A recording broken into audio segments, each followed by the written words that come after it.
Bonjour Guy. Bonjour Cécile, bonjour Patrick, bonjour à tous. Bon alors Guy, comment se sont passées ces fêtes de Pâques? Vous êtes allé à la recherche des œufs dans le jardin?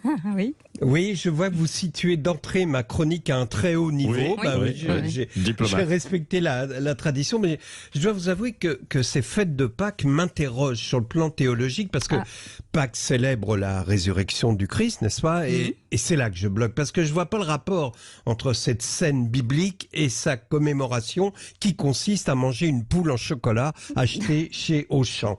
Quoi qu'il en soit, c'est une tradition qui plaît aux enfants et d'ailleurs même aux grands enfants, car vous aussi, Patrick, vous m'avez raconté que vous étiez convié à une chasse aux œufs organisée par le Body Love de Meudon. C'était très réussi, m'avez-vous dit? Il y avait les œufs, il y avait les poules, il y avait même du beau monde, notamment monsieur le sous-préfet. Et d'ailleurs, c'est vous, Patrick, qui avez eu l'honneur de trouver les œufs de monsieur le sous-préfet, qui, il faut bien le reconnaître, les avait bien mal cachés. Mais oublions ces réjouissances bien sympathiques et revenons aux choses sérieuses. La campagne pour l'élection du futur président de la République bat son plein. C'est la dernière ligne droite, comme disent les journalistes paresseux. Elle est passionnante parce que c'est programme contre programme. Certes, c'est parfois un peu ardu à comprendre. Ce sont des concepts complexes, notamment en matière de macroéconomie. Mais il s'agit d'élire le président de la République et pas le trésorier de l'atelier Crépon de la salle polyvalente Jean Villard. Les candidats, on sent, ont vraiment travaillé leur programme. Ils possèdent une connaissance impressionnante des mécanismes de production des richesses à travers le cycle de la production, donc de la consommation, de la répartition des revenus. Et je tenais à rendre hommage à leur rigueur et à leur dignité. Non, évidemment, je plaisante. Ce fut un week-end conforme à ce qu'a été toute la campagne, racoleuse, superficielle, démagogique, rien, aucun projet de fond, aucun plan, aucune projection de l'évolution de la nation à 5 ans. On racole les électeurs de Mélenchon. Ça, c'est le grand truc ce week-end. Emmanuel Macron s'est découvert une passion soudaine pour l'écologie, puisqu'en meeting à Marseille, il a prononcé 43 fois le mot écologie et décidé d'instaurer une journée mondiale de l'écologie. Et là, c'est sûrement une bonne idée puisqu'elle existe déjà depuis 16 ans. Bon, sinon, il a fait une photo. Le photographe lui a dit, on va faire une photo façon BHL. Il a dit, ah bon, donc on va faire une photo en studio à Boulogne avec un décor de ville ukrainienne détruite derrière. Non, quand je dis BHL, c'est chemise blanche.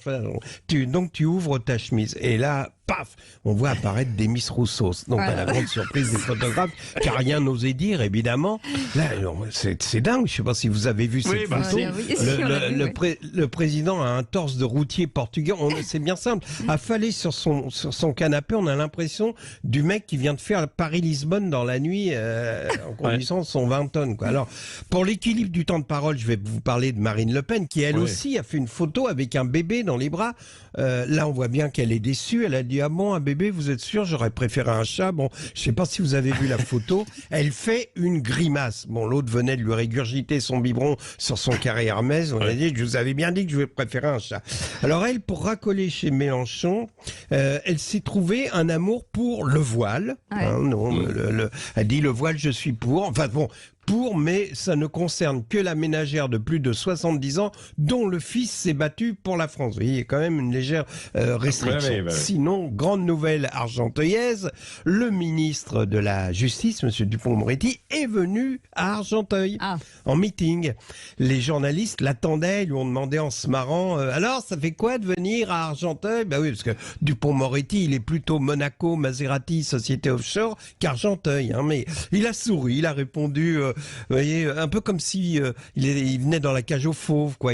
Mais je suis déjà venu à Argenteuil, comme si c'était un exploit. Il a ajouté, j'ai même des amis à Argenteuil.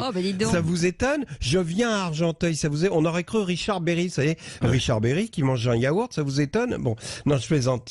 C'était ses amis à Argenteuil, c'était un peu comme la minoire de Nadine Morano, quoi. Et en même temps, dans Argenteuil, il y a argent. Oui, c'est ça, absolument. Mais le sourire qui accompagnait sa phrase était quand même... il y avait là-dedans quelque chose de méprisant. Donc il est venu, il a même pas fait l'effort de promettre quoi que ce soit. Il a juste dit, c'est un choix civilisationnel. Je vous promets même pas un peu de mieux-être, juste attention nazi. Voilà. Alors, je voulais vous dire qu'aujourd'hui, je ne sais pas si vous êtes au courant, c'est la journée mondiale du cirque. Alors, avouez que, franchement, Macron ne savait pas que la journée de l'écologie existait depuis 16 ans.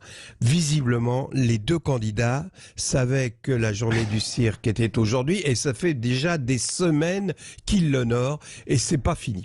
Je vous parlerai d'ailleurs du cirque plus précisément demain matin. J'ai une belle histoire de cirque à vous raconter. À demain. À demain. Merci Après beaucoup. la fête de la nature. Merci à vous, Guy Carlier. À retrouver donc, Cécile. Et ouais, exactement. À retrouver sur sudradio.fr comme chaque fois, à réécouter et bien sûr sans modération.